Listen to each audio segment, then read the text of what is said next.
құнанбайдың қара сөздері 14-ші сөзі. Тірі адамның жүректен аяулы жері бола ма? Біздің қазақтың жүректі кісі дегені, батыр кісі дегені. Онан басқа жүректің қасиеттерін анықтап біле алмайды.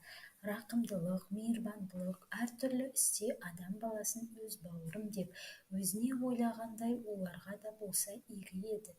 Демек бұлар жүрек ісі. Асығыстық та жүректің ісі.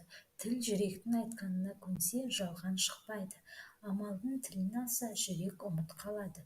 Қазақтың жүректісі мақтауға сыймайды.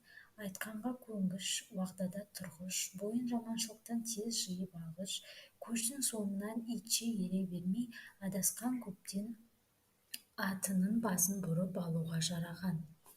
Әділетті ақыл мойындаған нәрсеге қиын да болса мойындау, әділетті ақыл мойындамаған нәрсеге оңай да болса мойындамау, ерлік, батырлық, осы болмаса қазақтың айтқан батыры әншейін жүректі емес, қасқыр жүректі деген сөз.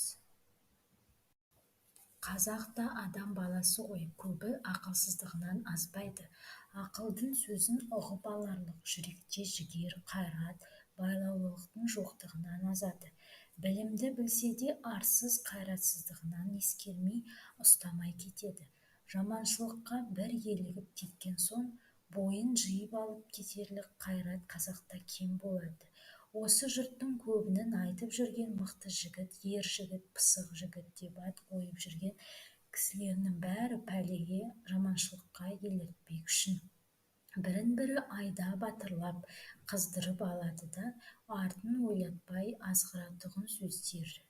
Әйтпесе Құдайға терістіктен не ар мен ұятқа терістіктен сілкініп, бойын жиып ала алмаған кісі үнемі жаманшылыққа, мақтанға салынып, өз бойын өзі бір тексермей кеткен кісі тәуір жігіт түгіл, әуелі адам ба өзі?